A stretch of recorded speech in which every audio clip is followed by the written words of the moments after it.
El tema que vamos a ver hoy tiene que ver con una gran civilización que hasta la fecha, de una u otra manera, las civilizaciones actuales occidentales hemos recibido influencia de los inicios de esta generación, de esta civilización. Estamos hablando del arte clásico, específicamente de la civilización griega. Los griegos tienen el mundo griego como tal tiene su origen alrededor de 3000 años antes de Cristo, aproximadamente. Aquí vemos una gráfica de estas ciudades-estado que conformaron la civilización griega, que se desarrollaron en toda la región del Mediterráneo. Pero antes de hablar de los griegos tenemos que entender que previo a la creación o conocimiento de la civilización griega, surgieron otras civilizaciones cuyo arte influyó al desarrollo del arte griego. Entre esas tenemos el arte cretense o el arte minoico. Tiene una evolución de aproximadamente inicios de 2600 años antes de Cristo al 1400 aproximadamente, y ellos se desarrollaron en una isla que se llama la isla de Creta. El arte cretense en cuanto a su arquitectura, escultura y pintura tiene ciertas características. Primero, los palacios como los de Knossos o los de Phaistos o Hagia, vamos a ver a Hagia Triaga, vamos a ver unas imágenes más adelante de esto. Las esculturas, vamos a encontrar esculturas de domadora de serpientes y bajos relieves, ¿verdad? Vamos a ir viendo. Y además que la pintura también se caracterizaba por la utilización de frescos que van a decorar las paredes de los palacios. Entonces, estas características son las que van a influenciar más adelante el desarrollo del arte griego. Los palacios cretenses tienen ciertas características espaciales, entre la cantidad de cuartos o estancias, como se les llama, corredores, que tienen una especie de laberinto. Probablemente ustedes han escuchado algunas leyendas sobre laberintos, pues aquí surge este tipo de leyendas que los griegos también van a absorber dentro de su cultura. Vamos a encontrar que las habitaciones van a estar desarrolladas en torno a un patio central con una serie de columnas. Estas columnas tienen una forma específica, tienen el fuste con la forma de un tronco invertido, y el capitel va a tener molduras de forma convexa y una especie de bloques cuadrangulares, que son el precedente de lo que vamos a conocer como el orden dórico. Muchas de estas columnas van a ser con colores, o sea, van a ser policromadas, y los muros de las distintas estancias o salas van a estar decorados con muchas pinturas con la técnica del fresco. Esto es un levantamiento arqueológico arquitectónico donde podemos ver cómo se desarrollaban, y es por eso que posteriormente pareciera que fueran una especie de laberintos. Aquí vemos en el centro lo que esto se encuentra en Creta, como el patio central pues tenía el desarrollo de diferentes salas, la sala norte, el patio este es el área de zonas residenciales, una entrada. Entonces al final podemos ver cómo los distintos elementos que se conforman podrían llegar a formar una especie como de laberinto, que es lo que se termina desarrollando. Aquí vemos la imagen de este templo de esta área que estamos viendo, que es el Palacio de Knossos. Aquí podemos ver una reconstrucción de lo que se consideraba la forma del palacio o posible palacio de Knossos, con los pilares de madera pintados de rojo y azul. Los muros estaban desarrollados de piedra caliza, habían linternillas o áreas no techadas que servían para iluminar y ventilar las áreas interiores. Entonces esta es una creación digital en 3 dimensiones de cómo se creía que era el Palacio de Knossos. Aquí vemos una maqueta en madera del mismo elemento. Presentación gráfica de cómo era este palacio. Obviamente en su momento me imagino que ha sido de mucha belleza, una gran belleza. Y aquí ya vemos imágenes reales de este lugar. Si se dan cuenta, tenemos aquí el fuste con los capiteles, vemos la forma de las salas, los muros con frescos, lo que se refería a las columnas en tronco invertido, la parte superior es más ancha que la parte menor. Vemos aquí una pequeña basamento y aquí vemos los capiteles como les estaba explicando. Podemos ver otra imagen un poco más ampliada que nos da una idea real de cómo podrían ser, o cómo fueron, o cómo son, porque estos son imágenes reales que existen en la actualidad, este tipo de arquitectura del Palacio de Knossos. Vemos otra imagen, obviamente no todo el lugar se encuentra en buenas condiciones. Se cree que hubo un maremoto cuyos resultados posteriores, un tsunami destruyó parte de la isla y tuvo que ser abandonado. Vemos aquí también los fustes, los capiteles, los elementos arquitectónicos que formaban este tipo de palacio. Aquí vemos otra excavación arqueológica que permite establecer cómo eran desarrollados en varios niveles. Imagínense, estamos hablando de hace más de 2000 años, ellos ya desarrollaban estratégicamente construcciones de más de un nivel. Vemos otra imagen un poco más amplia del desarrollo de tanto de los espacios o habitaciones o estancias como de las escalinatas que llevaban a los distintos niveles de este edificio. Elementos que forman parte del templo. Las pinturas del Palacio de Knossos son bien interesantes. Obviamente podemos ver que sus temas principales tienen que ver con animales que rodean. Esta es una isla. Vemos delfines o especies marinas, pues, que conforman la fauna que rodeaba a esta isla. Aquí vemos una imagen más amplia de estos animales. Algo que siempre ha llamado la atención de los arqueólogos es la utilización constante de este animal, que es el toro. Aquí vemos esta pintura que es muy famosa de la isla de Creta. Vemos estos personajes y este personaje que representa movimiento, como que lo estuviera saltando. Este es un toro. Aquí vemos la imagen. Disculpen, el modelo no es lo más agraciado posible, es broma. Aquí también se vuelve a repetir al fondo la imagen del toro. Entonces es algo que se repite constantemente en la temática. Este es de alto relieve con pintura en el fondo, en la temática del arte de esta civilización. Nuevamente el delfín con los peces alrededor que representan la vida marina. Recuérdense que ellos se encontraban en una isla rodeada totalmente de agua. Vemos los frescos, cómo se representa. ¿Se recuerdan cuando hablábamos del arte egipcio, la ley de la frontalidad? Pareciera que de alguna manera ellos repiten ese mismo elemento. Sin embargo, pues los cuerpos sí están de lado. Aquí podemos ver el torso frontal, pero las piernas y el torso de estos personajes está de lado. El ojo nuevamente parece estar de frente. Entonces se representa el torso está desnudo.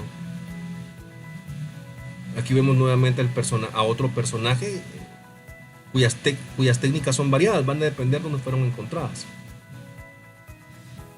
Aquí se aprecia de mejor manera lo que les explicaba del ojo, ¿verdad?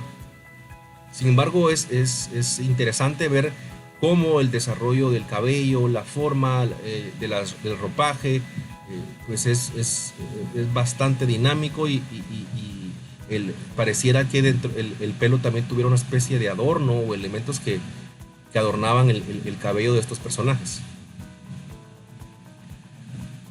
Vemos aquí parte de las estancias. Vemos los frescos en las paredes, el color que predominaba, las vigas de madera, los fustes y capiteles con los que estaban conformados este tipo de estructuras. Vemos otra imagen de otro personaje que siempre pertenece al Palacio de Knossos. Las figuras obviamente son seres humanos cuyas características podrían estar representando algún tipo de actividad. Vemos que ellos portan en sus manos diferentes elementos. Pueden ser algunas vasijas que llevan agua, vino. Vemos como el vano de las puertas estaba bellamente decorado con elementos ornamentales en frescos de forma orgánica que representan flores o elementos naturales. ¿Qué características van a tener estas pinturas? Primero que su técnica principal va a ser el fresco, lo que estuvimos viendo en las pinturas pasadas, en las imágenes anteriores. La utilización de la policromía es evidente, sin embargo, no van a haber degradaciones en las tonalidades, es un color totalmente plano. El fondo es plano, no hay posibilidad de sombra como tal. Los contornos de las figuras van a ser marcados con un color negro, es decir, van a estar demarcados. Y en cuanto a las figuras aparecen de perfil, ¿verdad? Les explicaba la influencia egipcia, pero sí hay una representación un poco más natural de los elementos. Recuerden que los egipcios pues pintaban sus figuras zoomórficas y tenían la interpretación del personaje principal mucho más grande, ¿verdad? Sin embargo, no existía la perspectiva como tal. Aquí vemos un ejemplo de orfebrería, perdón, de artefactos de barro, ¿verdad?, que fabricaban en esta civilización. La escultura, nuevamente un toro, los cuernos, otro tipo de figurillas que los arqueólogos. Esta es la famosa bailarina con las serpientes. Su torso desnudo, las serpientes y su ropaje y cada uno de los elementos que se forman. Vemos otra figuría, ¿no?, muy parecida a la forma, el desarrollo de estos elementos. Vean.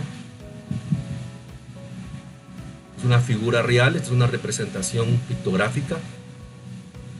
La civilización mesénica se desarrolla del 1600 años de Cristo y se cree que desaparece en 1200 antes de Cristo. Se desarrolla en lo que es el Peloponeso, ¿verdad? Y van a desarrollarse o van a destacarse dos ciudades, las Micenas y Trinto. Esta es una civilización cuya arquitectura va a desarrollar una acrópolis, que son recintos o estructuras que van a estar amuralladas, donde van a estar los templos principales, palacios y monumentos funerarios. Van a empezar a trabajar la falsa bóveda con muros ciclópeos con piedra. En cuanto a la escultura, pues ellos van a trabajar relieves, van a tener máscaras funerarias en el trabajo de la orfebrería.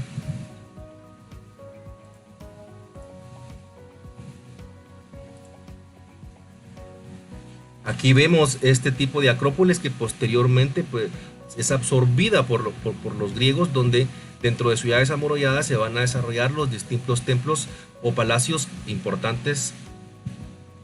Vean esto. En puntos estratégicos, esto ya es otro tipo de civilización totalmente diferente a la civilización cretense, cuya influencia es muy importante para entender la civilización griega. Estos son un ejemplo de una acrópolis micénica con puertas de acceso principales. Esto podrían ser tumbas, área de viviendas, rampas de acceso.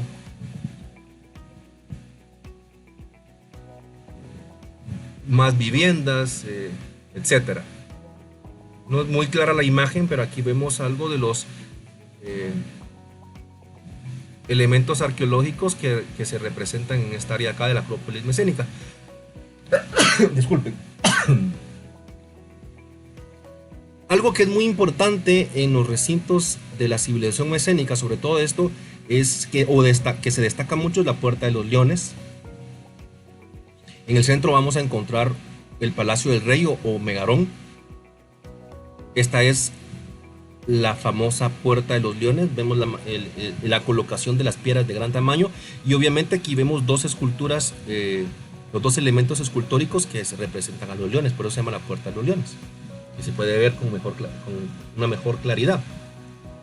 Vemos que el dintel sirve de sostén y al final esta piedra es una dovela que permite hacer una especie de arco que permite luego techarlo. En algún momento tuvo que estar techado. Y la figura que representa son unos leones.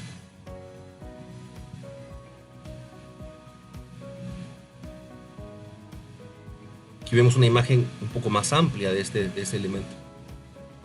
Vemos acá algo simbólico de la planta del Megarón o Palacio del Rey, que significa gran salón.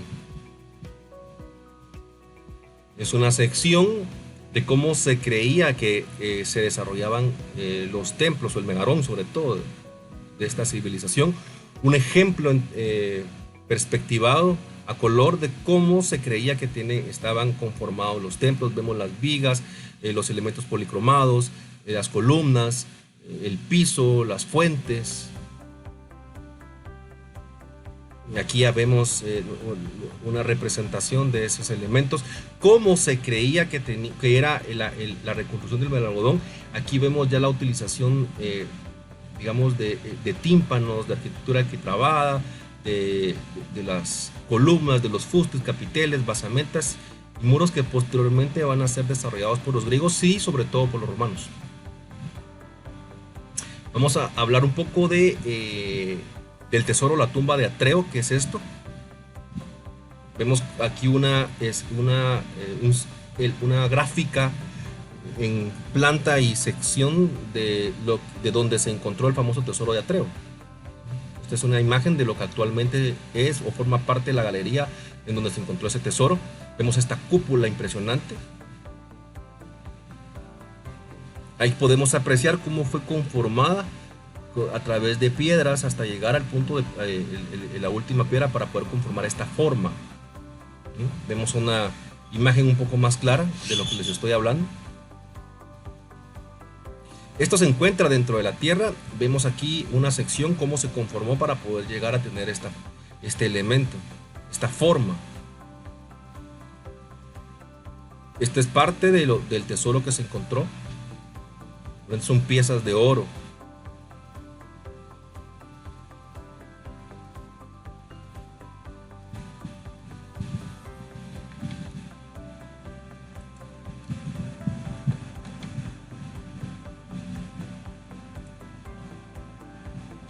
Algo que tenemos que rescatar de la civilización mesénica y cretense es que en ambos casos estas civilizaciones permitieron el desarrollo posterior de la civilización griega. No sé si tienen alguna duda, comentario.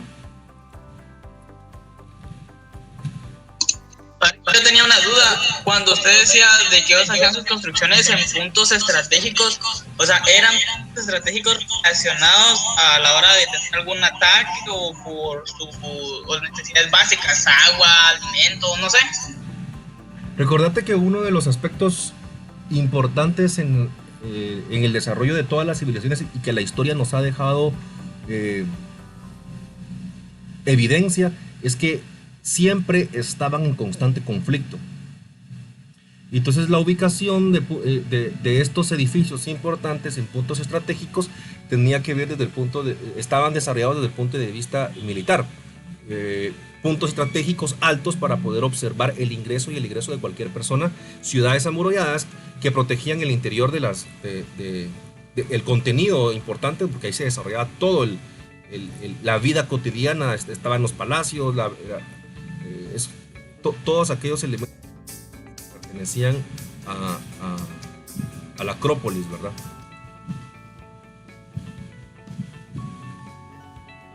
Oh, ya, gracias, Arqui. ¿Alguna otra pregunta?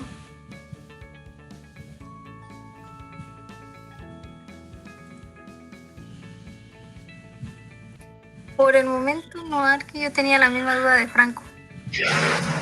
Arqui. Sí. Buenas tardes. Buenas tardes.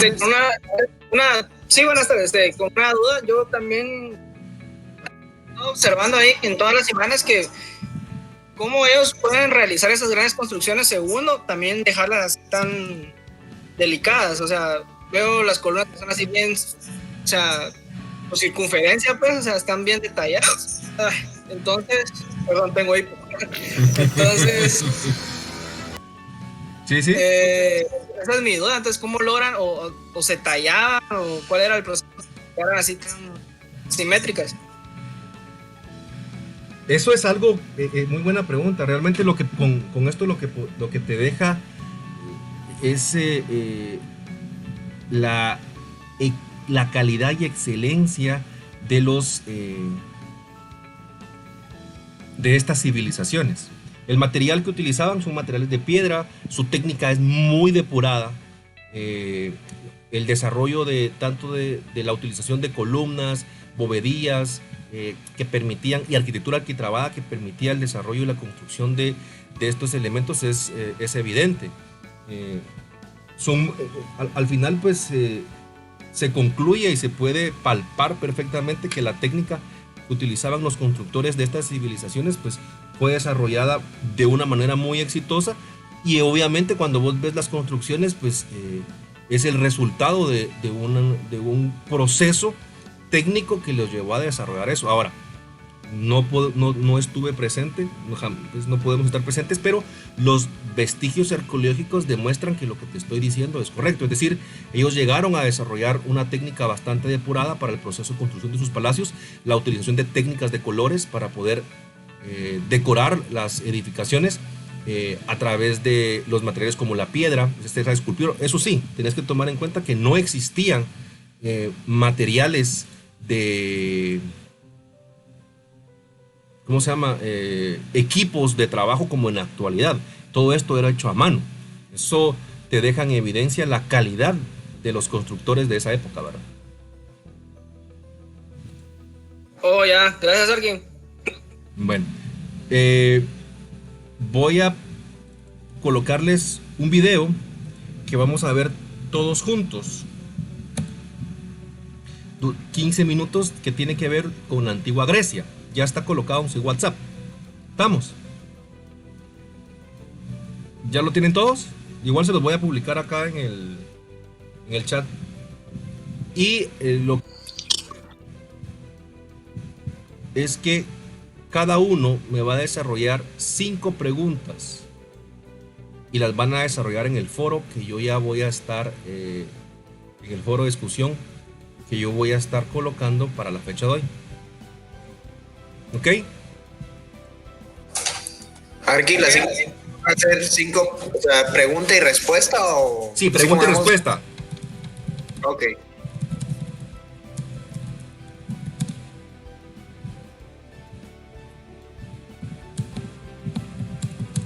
Bueno, voy a empezar a presentar. Periodos: Edad Oscura, Época Arcaica, Periodo Clásico y Periodo Helenístico. La civilización griega tiene su origen en la civilización cretense o minoica, de la isla de Creta, y en la micénica, de la ciudad de Micenas. Los cretenses ya construían palacios, como el Palacio de Nosos, con grandes habitaciones, escaleras monumentales, jardines y almacenes para el legendario rey Minos. En cuanto a la cultura micénica, situada en el centro y sur de la península griega, podemos destacar que también fueron grandes constructores. El yacimiento arqueológico más importante es el de Micenas, con la Puerta de los Leones. Estos helenos formaron la primera cultura avanzada de lengua griega. Esta escritura fue bautizada recientemente como Lineal P. Su economía era muy estructurada y dependían del comercio de productos como el aceite, lana, vino y esclavos. Se les considera los antepasados directos de los griegos. Cuando colapsa la civilización micénica, nos adentramos en la Edad Oscura. Se le llama así debido a las pocas fuentes y documentos que se han encontrado de este periodo. Este periodo transcurre entre el 1200 hasta el 776 a.C. La Edad Oscura, en el mundo griego, significa el paso del bronce al hierro, la transición de lo prehelénico a lo helénico. Abarca lo sucedido durante los siglos que separan la descomposición del mundo micénico y la eclosión del mundo heleno. Al finalizar la Edad Oscura, comienza la Edad Arcaica, que va del 776 al 499 a.C., cuando los griegos necesitaron más tierras y consiguieron expandir sus territorios. Las tribus griegas fueron estableciéndose en Grecia continental y las islas del mar Egeo, en un primer estadio, para acabar conquistando Asia Menor y el sur de Italia y Sicilia, conocido como Magna Grecia. Estas tribus indoeuropeas hablaban distintas variantes de la futura lengua griega, emparentada con la lengua micénica. Estos pueblos eran los aqueos, jonios, dorios, eolios, arcadios. En la época arcaica la nobleza arrebató el poder a los reyes y se formaron las distintas ciudades-estado o polis: Atenas, Tebas, Esparta, Corinto, Argos, etc. La necesidad de encontrar nuevas tierras, el aumento demográfico y los conflictos sociales les llevaron a buscar nuevas colonias independientes tanto en el este como en el oeste. Esto supuso un enorme despegue económico. Aspectos que favorecieron la colonización fueron la aparición del hoplita, o soldado de infantería griego, el progresivo uso del trireme, navío de 3 filas de remos más ágil que las embarcaciones fenicias, y la introducción de la moneda para las transacciones comerciales. En la decisión de fundar nuevas colonias, así como en la elección de su ubicación, jugó un papel fundamental el oráculo de Delfos, del que más tarde hablaremos. De esta manera la cultura griega se expandió. Aunque fueran ciudades-estado independientes que guerreaban entre sí, había un sentimiento de pertenencia a una misma cultura común y un sentimiento de unidad, ya que compartían una misma lengua, tenían los mismos cultos y creencias y se reunían en las mismas celebraciones. Los romanos llamaron griegos a los habitantes de la antigua Grecia, aunque estos se llamaban a sí mismos helenos, y con el nombre de Hélade se conoce al territorio en el que se asentaron. Tras la época arcaica comienza la Edad Clásica, del 499 al 323 a.C. En este periodo ocurrieron las guerras médicas, una liga de pueblos griegos contra el temible imperio persa. Todo comenzó cuando las ciudades jonias de Grecia y Asia Menor se rebelaron contra el dominio persa. Muy pronto, las demás ciudades formaron una confederación militar contra un ejército persa que estaba bajo el mando del rey Darío I, iniciándose la Primera Guerra Médica. Esta guerra se saldó con una victoria griega. La guerra se reanudó en el 480 a.C. bajo las órdenes del rey Jerjes, hijo de Darío. Los aliados griegos, con Esparta y Atenas a la cabeza, lograron vencer nuevamente al imperio persa. Famosas son las victorias griegas en Salamina y Platea, o la defensa heroica espartana del desfiladero de las Termópilas, liderada por el rey Leónidas. La suerte no solo de Grecia, sino de la civilización occidental se había jugado en una serie de jornadas decisivas. Atenas inició una época de esplendor bajo el gobierno de Pericles, que cambió el mundo occidental. Sin embargo, pronto Esparta pretendió liberarse del poder ateniense. Espartanos y atenienses, antiguos aliados, iniciaron una larga guerra llamada la Guerra del Peloponeso, que concluye con la derrota de los atenienses y la nueva supremacía de Esparta, aunque pronto se produciría un nuevo renacimiento de Atenas tras el debilitamiento de Esparta y su guerra contra Tebas. En su último periodo, el helenístico, del 323 al 30 a.C., Alejandro, hijo del rey Filipo II de Macedonia, heredó de su padre una Grecia derrotada y acabó sometiendo al imperio persa. Sus conquistas crearon un vasto imperio desde Egipto hasta la India, ayudando a difundir la cultura griega por todo el Mediterráneo y gran parte de Oriente. A partir del año 200, los romanos se empiezan a apoderar de todas las zonas colonizadas por los griegos, tomando al fin el último de los reinos de los sucesores del imperio de Alejandro, el reino de la dinastía de los Ptolomeos en Egipto, con Cleopatra como su última representante. Tras la derrota de Cleopatra y Marco Antonio en el 31 a.C. por parte de las tropas de Octavio, los romanos acabarían absorbiendo la herencia de la cultura griega. Las formas de gobierno de las polis griegas fueron muy dispares. Los modelos más conocidos y que ejercieron más influencia fueron los de Esparta y Atenas. Esparta era un pueblo guerrero con gran preparación militar, rígido y austero. Durante mucho tiempo hubo una diarquía, una forma de gobierno en la que 2 reyes pertenecientes a las grandes familias espartanas regían sobre el pueblo. La contribución de Esparta a la cultura es más pobre que la ateniense. Atenas fue la ciudad más importante. Era una ciudad con mar que vivía de cara al comercio. El nombre de la ciudad viene de la diosa Atenea. Atenas significa hijos de Atenea. Según la mitología, Atenea era hija de Zeus. Atenea es la diosa de la sabiduría, pero también es una diosa protectora y combatiente. Se la suele representar con una lechuza. En Atenas nació el sistema político que hoy conocemos como democracia, el gobierno del pueblo, la forma más perfecta de gobierno, si bien este sistema difiere en muchos aspectos del que conocemos actualmente. Fue Pericles quien sentó las bases de este gobierno democrático, pero en siglos anteriores la obra de legisladores como Solón y de tiranos como Pisístrato y Clístenes hizo posible que los ciudadanos atenienses participaran en las tareas políticas. Las ciudades griegas estaban dominadas por una acrópolis, un pequeño recinto sagrado en lo alto de una colina. La Acrópolis de Atenas albergaba el tesoro de la ciudad y diversos templos para ritos religiosos y altares para ofrendas. La diosa Atenea era la patrona y protectora de la ciudad.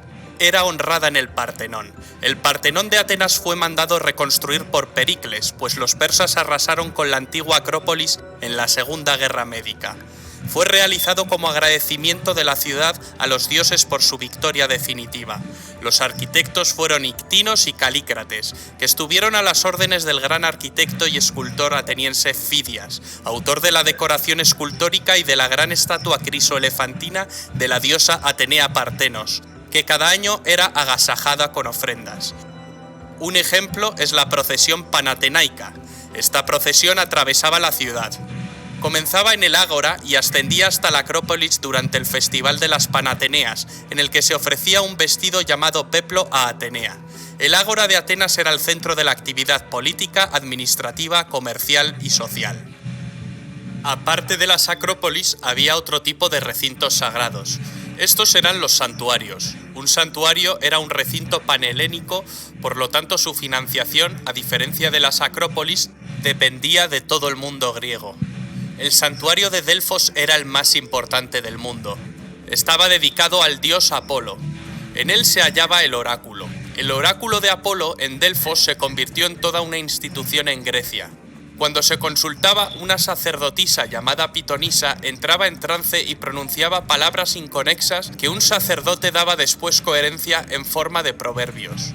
El que buscaba consejo extraía de él una predicción, que se podía interpretar de muchas maneras. El oráculo nunca fallaba, lo que podía fallar era la predicción. Peregrinos de toda Grecia, incluso extranjeros, se acercaban a Delfos a consultar el oráculo, que jugó un papel muy importante en la fundación de nuevas colonias o en asuntos de guerra. Otro santuario muy famoso es el santuario situado en Olimpia. Estaba dedicado al dios Zeus. En este santuario se celebraban cada olimpiada, es decir, cada 4 años, los Juegos Olímpicos. Los Juegos Olímpicos servían no solo para honrar a los dioses, sino para acercar a los diferentes pueblos helénicos. Durante la celebración de la competición se promulgaba una tregua, para permitir a los atletas viajar en condiciones de seguridad desde sus polis hasta Olimpia. Los Juegos Olímpicos de la antigua Grecia fueron bastante diferentes de los modernos. Había menos eventos y solo los hombres libres que hablaban griego podían competir. Los griegos competían en las modalidades de carrera, lucha, lanzamiento de disco, jabalina, salto, carreras de caballos y otras pruebas. El premio era una corona de olivo y el reconocimiento en su ciudad de origen. Con frecuencia los poetas les convertían en celebridades y vivían el resto de sus vidas a costa del erario. Los primeros Juegos Olímpicos se cree que se celebraron en el 776 a.C., fecha que marca el inicio de la época arcaica. Ya han ido apareciendo algunos de los dioses griegos. Los griegos creían en un panteón de 12 dioses que según la mitología vivían en el monte Olimpo.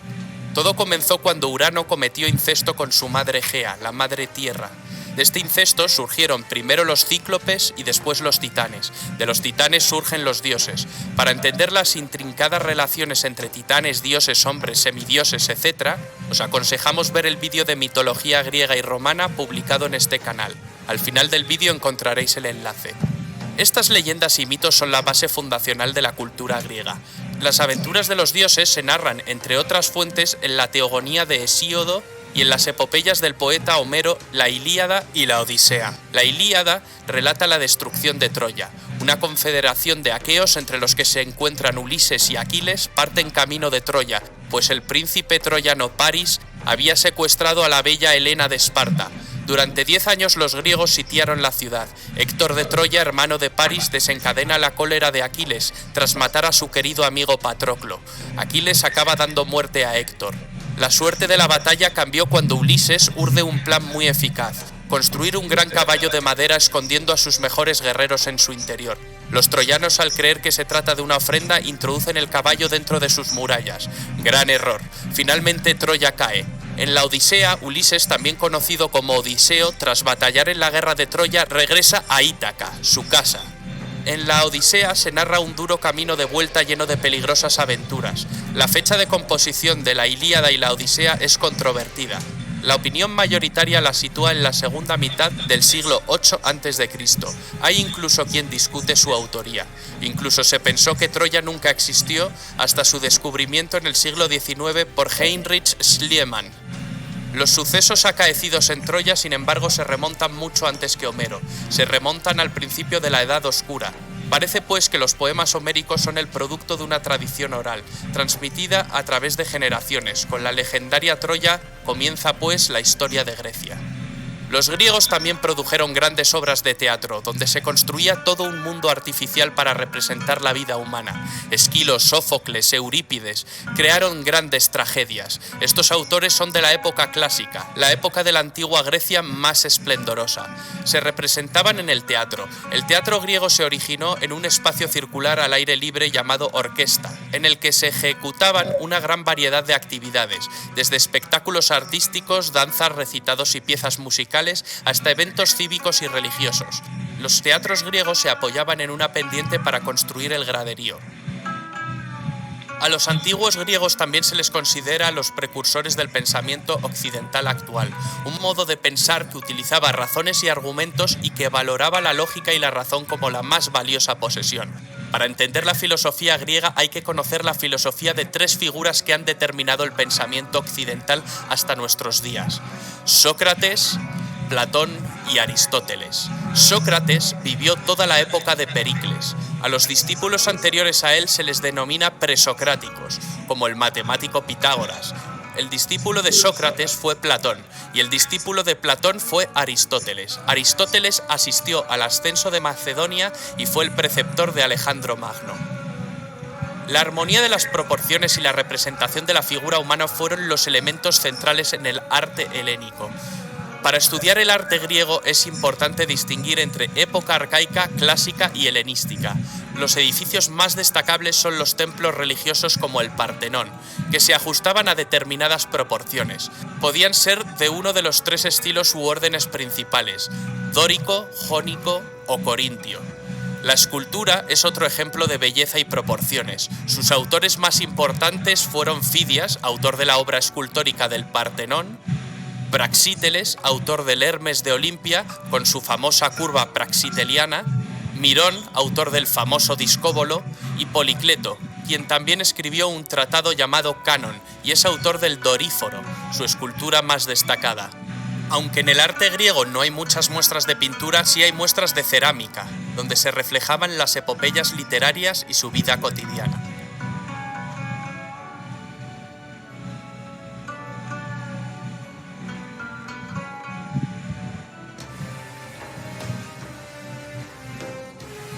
Hemos visto, pues, la importancia de la antigua Grecia, enormemente influyente